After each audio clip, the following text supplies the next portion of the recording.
And what shall I say? Father, save me from this hour. But for this purpose I came to this hour. Father, glorify your name. Then a voice came from heaven saying, I have both glorified it and will glorify it again. Speaking of his name. Therefore the people who stood by and heard it said that it had thundered. Others said an angel had spoken to him. Jesus answered and said, this voice did not come because of me, but for your sake. Now is the judgment of the world. Now the ruler of this world will be cast out. And if I be lifted up from the earth, will draw all peoples to myself. Now we know that he's referring to what type of death he would endure.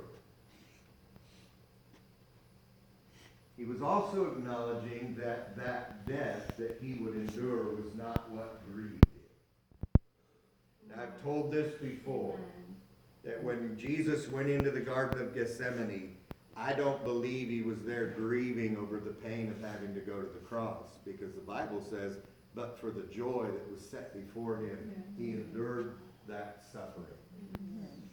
It was his joy. It was for that purpose he came, that he just said, right? So why was he grieving so in the garden? He was grieving so in the garden because what he was about to do would separate him from the Father. Something that had never, ever been.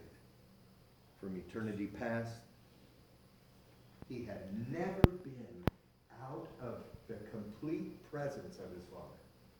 And that ripped him apart. To think about being separated from his Father. And I've said this before, that how many people here have seen The Passion of Christ?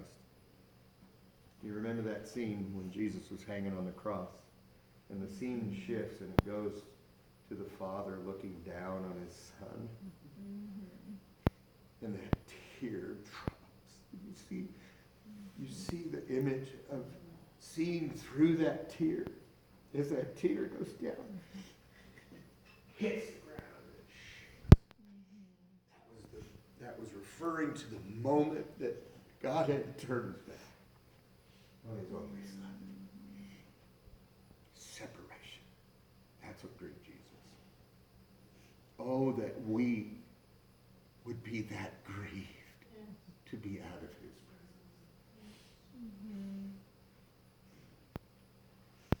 This passage that I read speaks of several things, but getting into what I want to say today, I want to look at the cross.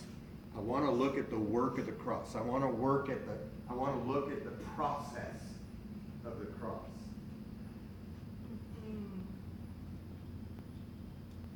Today's gospel emphasizes what I can get out of it. It emphasizes materialism. It emphasizes a self-promoted style of serving God, which is completely the opposite of what the gospel is about. The gospel is about denying yourself and taking up your cross and following him. It's about complete, total surrender to him. Until we come to that place, we will not experience the fullness of what he has for us. Big crowds, big names, big churches, big budgets, bank accounts full of money is not what he desires. What he desires is a people that have had their hearts rent in two and have surrendered completely to him, saying, God, what you will, I will. Jesus said here in verse 27, he said, now my soul is troubled, and what shall I say then? Father, save me from this hour? No. I put that in there. But for this purpose I came. This hour is why I came.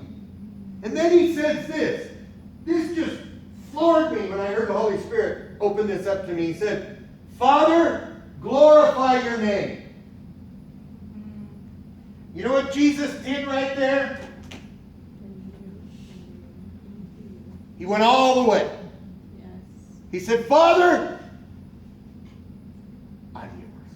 Yes. Whatever you want to do with me, whatever you want me to do, I'm yours. I'll hold nothing back. I'll give it all.